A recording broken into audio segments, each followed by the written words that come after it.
Hello, everyone. Dan King here. Welcome to our video cast, which is called Humanity Builds Better Businesses, brought to you by Fireside Strategic. And in this video cast, we explore the theme of how a thriving sense of self leads to a thriving business. Our guests do transformational work within organizations. They help their clients grow and lead teams with grace. Today, I'm really happy to be chatting with Jonathan Cinelli, strategist, optimist, and mindset coach. Jonathan, welcome to the show. It's great to have you. Hi, Dan. Thank you. Pleasure to be here. Awesome. So, Jonathan, tell me about your practice and who are your clients? Sure. Dan, most of my clients reside within the construction realm, and my practice has been primarily adopted, morphed, and grown within that segment. Construction, traditional methodologies have been very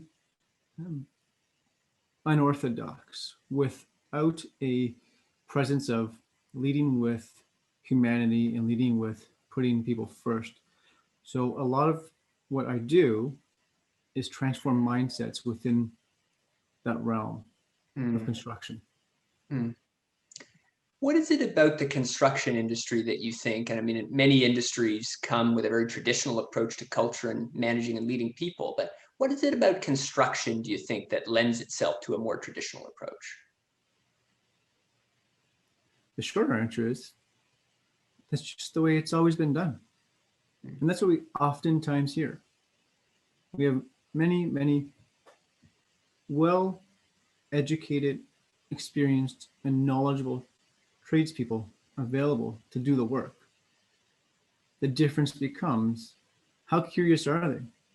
Curious towards growth, curious towards different ways of doing things, and curious towards respecting that each person's a human being, not a machine or a widget or something to be used, perhaps abused, which may or may not occur, and then dismissed.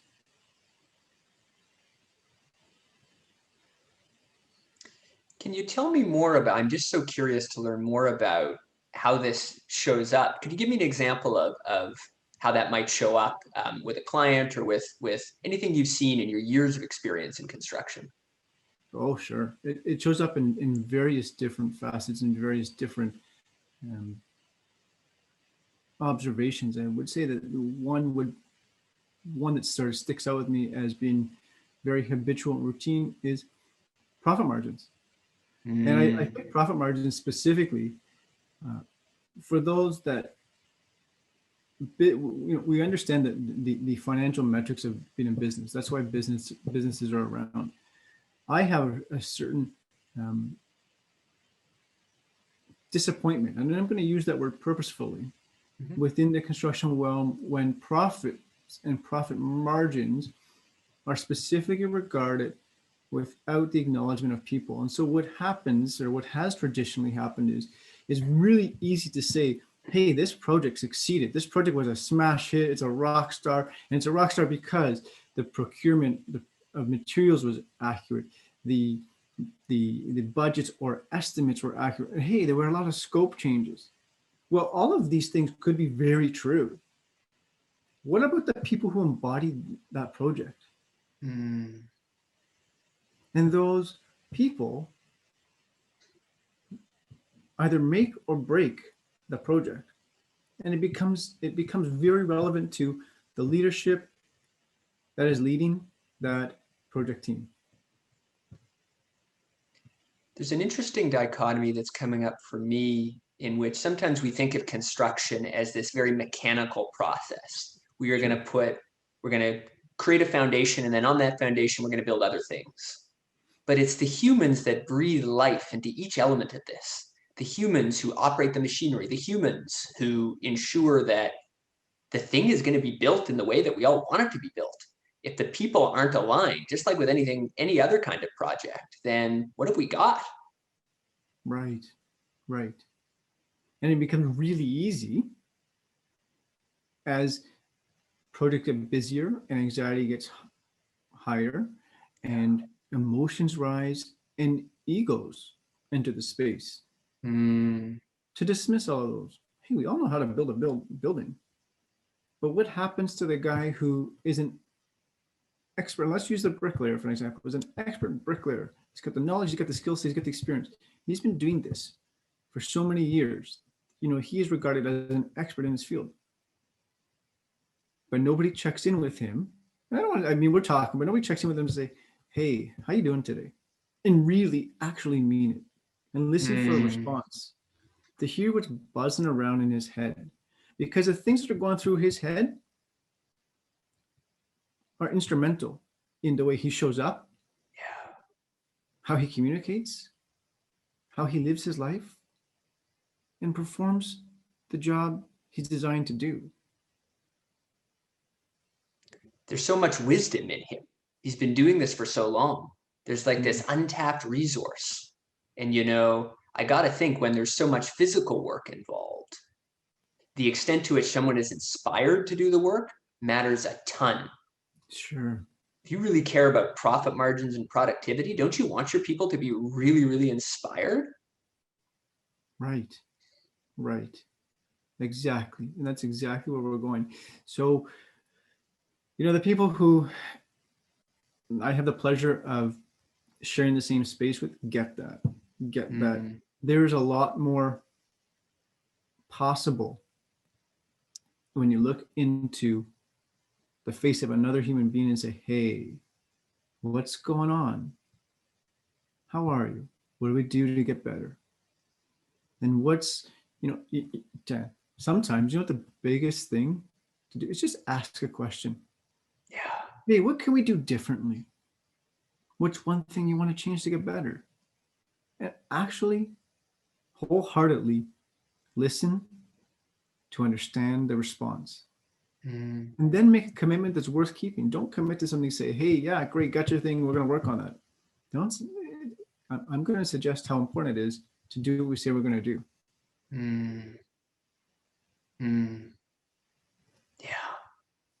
Couldn't agree more. Couldn't agree more. It's one of the most important ways we show up as people. Do we honor our commitments? Yeah. Speaking of commitment, so you've made this big commitment to do coaching in the construction industry. Not a commitment that I run across very often. I'm curious about your journey and what led you to this point. Well, great question, Dan. And there's no short, succinct answer, and there's no one tipping point. It's a feeling, it's a desire, and it's a drive. I knew at a very young age that I love people. I love being around people. It lit me up inside. It was the thing that got me out of bed to be able to be in the same space as somebody and know that they believed in personal growth. And when they were getting better and I was able to help facilitate that, it was the driving force that kept me wanting more. And so, you know, I was essentially born into the construction world. I had the pleasure of working within a family business and, you know, started from the bottom, sweeping the floors to organizing the shelves to eventually finding my niche within the project management realm. And as I gained the skill set and the knowledge within that project management realm, I started to realize that there was a uniqueness, a divine intervention of the relationship between projects and people. And it's as I married the two passions of project management and people leadership, something emerged. The coaching organically happened. The coaching organically happened by remaining curious and actually showing up with the intention of being present and curious to learn. And so from that, I, you know, proceeded down different pathways to continue to grow and educate myself, to learn everything I need to know, not only from a project management spectrum and a construction standpoint, from a humanistic standpoint, with psychological triggers and coaching elements and sort of everything in between. It was almost like I became a sponge for personal growth. And as I continued to grow myself organically, those around me grew. And that became highly possible through not only constant, never ending improvement for me, but the ability to share the knowledge and coach others through sometimes in-depth dynamic coaching segments and other times not. Does that answer the question? It does. And maybe a theme that's coming up for me, Jonathan, is how sensitive you are to context. It feels like you're not approaching every personal growth context, every client, you're not approaching them from the same standpoint. It's almost as if, tell me if I'm hearing this rightly, your most important practice is to show up, be present, and learn. And from there, you just let what needs to happen organically flow. It's like this very intuitive process of not prescribing a solution. It's very much about showing up and being so sensitive to the precise context you find yourself in and letting something wonderful emerge organically. Absolutely. Absolutely. Dan, I don't believe that there's one prescription that cures all ailments. It's what's going on. It's more than just picking from a menu item and handing out a deck of cards. That here's a solution for you. Here's a solution for you. That's not it at all. For me, it's showing up courageously, with intention and vulnerability. Because those three things for me organically lead to generosity. And if I can be generous and I can give and I can, I like to use the word of service, and that can mean so many different things to so many different people. But for me, it's if I can actually give something to make somebody else's day that much better, then I've done what I'm designed to do. Yeah. I love that. I'm curious to know if you were to think about in the realm of personal growth, it's important that we do deep work ourselves in order to be able to show up for our clients in this powerful, generous way that you're describing. Do any either books, teachers, practices, does anything come to mind as really foundational for your own work? Oh, I would say that there's not one thing. I would say that there is a buffet full of different exciting items. One book that has certainly changed the way I view things is Mindset by Dr. Carol Dweck. That really, for me, opened my eyes to something dramatically different. And there are a few along the way. There are some, I think that there's some psychology, I don't want to say psychology tied into all this. There are some understanding of construction fundamentals behind it, and also high performance mental and optimal mindset performance. And there's a few organizations that I've worked with along the way that have really set the stage for that. Personal growth for me is different for everybody. And it's really deciding on what's your flavor at this point in time. What is your flavor at this point in time? What's an aspect of the journey that you're curious to explore next? What's an aspect of the journey that I'm curious to explore next? Oh, I took a deep breath purposely because it's so exciting that it scares the heck out of me, Dan. The aspect that I'm really curious to explore next is with a specific focus on construction, because that's where my expertise is today. I am very, very curious how many organizations actually want to step into the game of putting people first. And I say Mm, that purposely because it's really easy to cheerlead and say, hey, we love our people, we believe in our people. Show me. And if you're really willing to show me, then I'm really intrigued and interested and curious to learn more. yeah, yeah. What are some ways that they could show you? If you were to take some construction companies that you've got experience with, how could they show you? Mhm.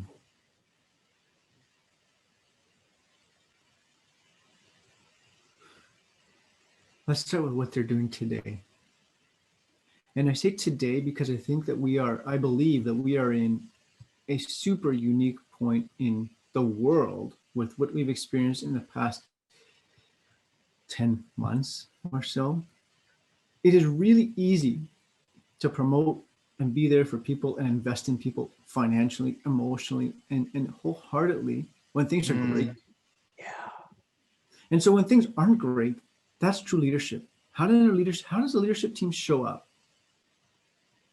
So talk to me about how they've lived through the last 8 to 10 months of our world, what's been observed, what's been done, and what's the growth trajectory.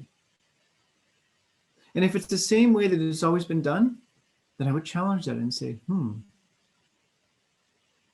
what do you really believe? And if there have been Mm, pitfalls and challenges and failures along the way,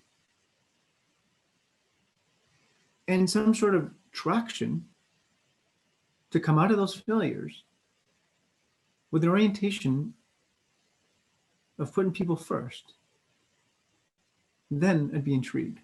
See, I believe that when you lead with a people-centric orientation, the world shows up. mm.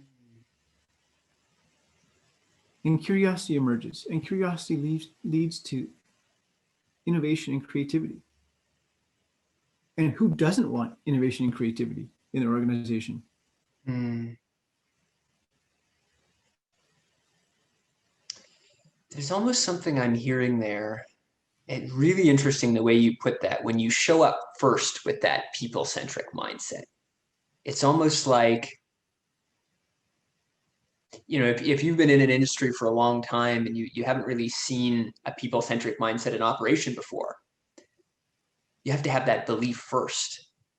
You may not see the immediate, would it be fair to say you may not see the immediate improvement in profit, or you may not know exactly what's happening. You just have to believe in it first and foremost. 100%, Dan. If we are going to choose to measure success based on the metrics of widgets in versus widgets out, Yeah. then putting people first is not the orientation that's subscribed to. Because you know what? People are going to make mistakes. People are going to fail. But it's through that struggle that success emerges. Mm. I don't need to tell you or anybody else or myself that you made a mistake. Dan, if you make a mistake, you know you made a mistake. I don't need to make you feel worthless about it. Mm. I need to support you through the struggle. Simple, hey, we're in this together. Mm. Let's create some solutions. When that doesn't occur and you see the opposite and you see sort of the regression and within the construction industry to say, hey, this person made a mistake, they're worthless, they're useless, get rid of them, that hurts me more than anything in the world. Mm. Yeah. Yeah. Yeah. Because it's not necessary. It's not Not necessary. necessary. I love that. It's beautiful. So, what's your vision for the future? I'm really curious. You want to work with the construction industry, you want to coach powerfully in the construction industry. What's your vision for the future exactly? So yes to the above. I say construction industry today Mm. because that's a knowledge area. But really what that is for me, as I peel back the layers and unpack those details, it's helping people become the best versions of themselves. The best husband, father, son, brother, athlete they choose to be. You know, we talk the construction world. We can flip the script on that and we can say the sports world with youth athletes. Yeah. The operating metrics may be the same. The vehicle of transmission is different. The language is different. And so what could the world look like when we speak to our young athletes about how they show up before an event, during that event, and debrief after it? And I use a sports world because, again, it's something I enjoy and something I can relate to. And then if I take those metrics and dissect them and individually insert them into the construction world, not much have changed, Dan. We are talking the same thing. We're talking human beings. Sometimes children get it better. So my vision is to continue within the construction realm and the sports performance world concurrently, because the group of individuals that I work with in the construction realm oftentimes have young athletes at home or young athletes within their space. And so we know that the energy we transmit gets sucked up by those around us. And if we're transmitting the right energy, operating with a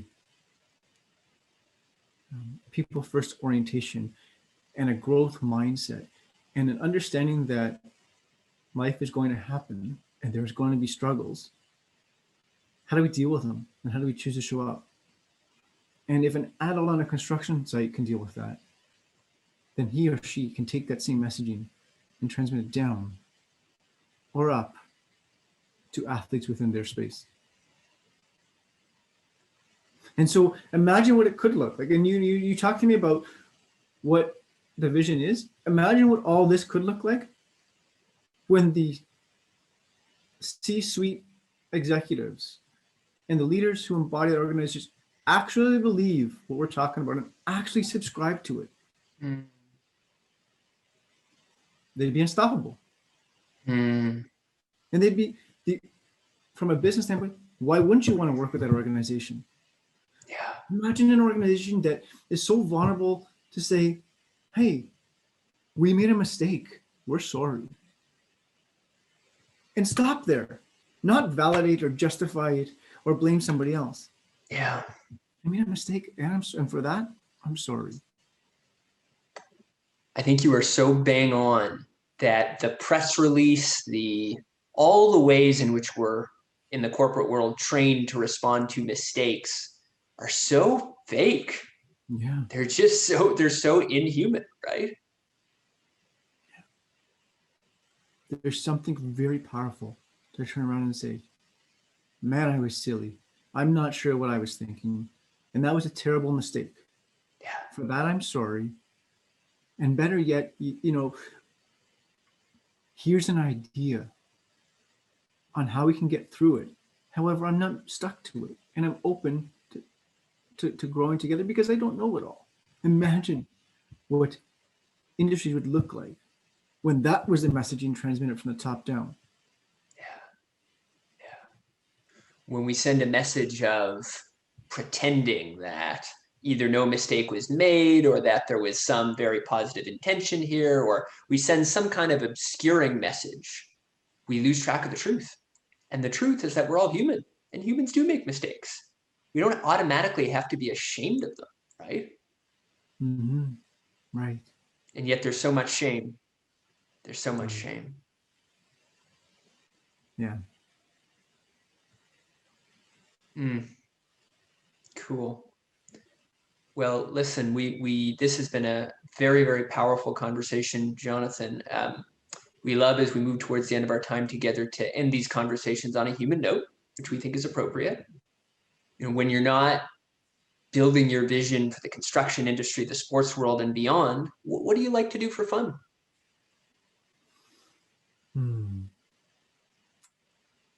Dan, I really enjoy being in the presence of my family. I have 2 small children that deserve the best version of myself. And that means showing up, being present for them, listening to them, and being there for them. So that's where I enjoy a lot of my time.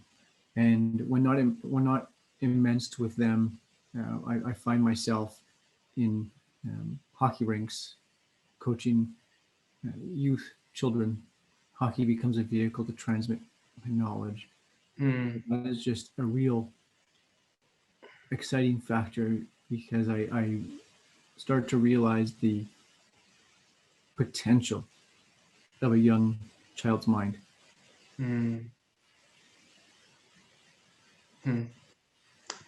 That's a beautiful, high potential place to end, an exciting place to end. Jonathan, it's been a pleasure having you on the show. So excited to see what you create in 2021. Thank you very much.